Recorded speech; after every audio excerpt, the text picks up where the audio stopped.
بسم الله الرحمن الرحيم. يعني لا زلنا مستمرين بالدفاع عن حقوق الشهداء والمصابين من ضحايا الإرهاب والأخطاء العسكرية والعمليات الحربية. اليوم نوجه بشرى لتلك الشرائح من خلال لجنة الشهداء وضحايا الإرهاب والسجناء السياسيين.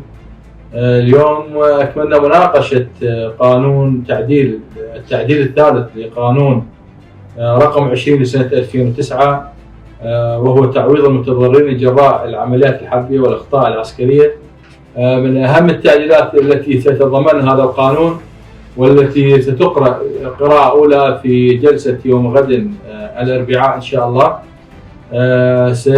سيكون الراتب ل 25 سنة بدل 10 سنوات. يمدد هذا الراتب لهذه الشرائح بالنسبة للشهداء وذويهم والمصابين. كذلك سيكون حصولهم على قطعة أرض لذوي الشهداء والمصابين بغض النظر عن استلامهم لقطع سابقة من غير هذا القانون.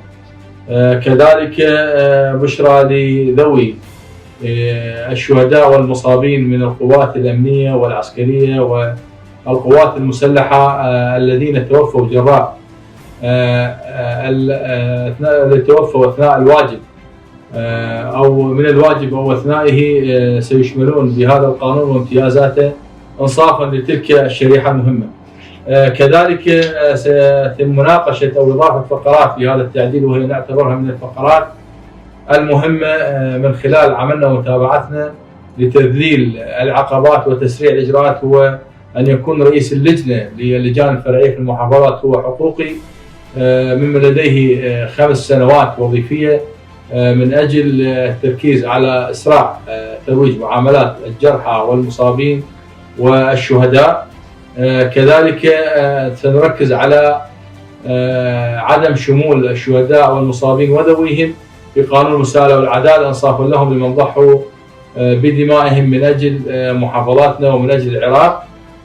كذلك هذه تعتبر من النقاط المهمة التي سنركز عليها في التعديل الثالث لهذا القانون.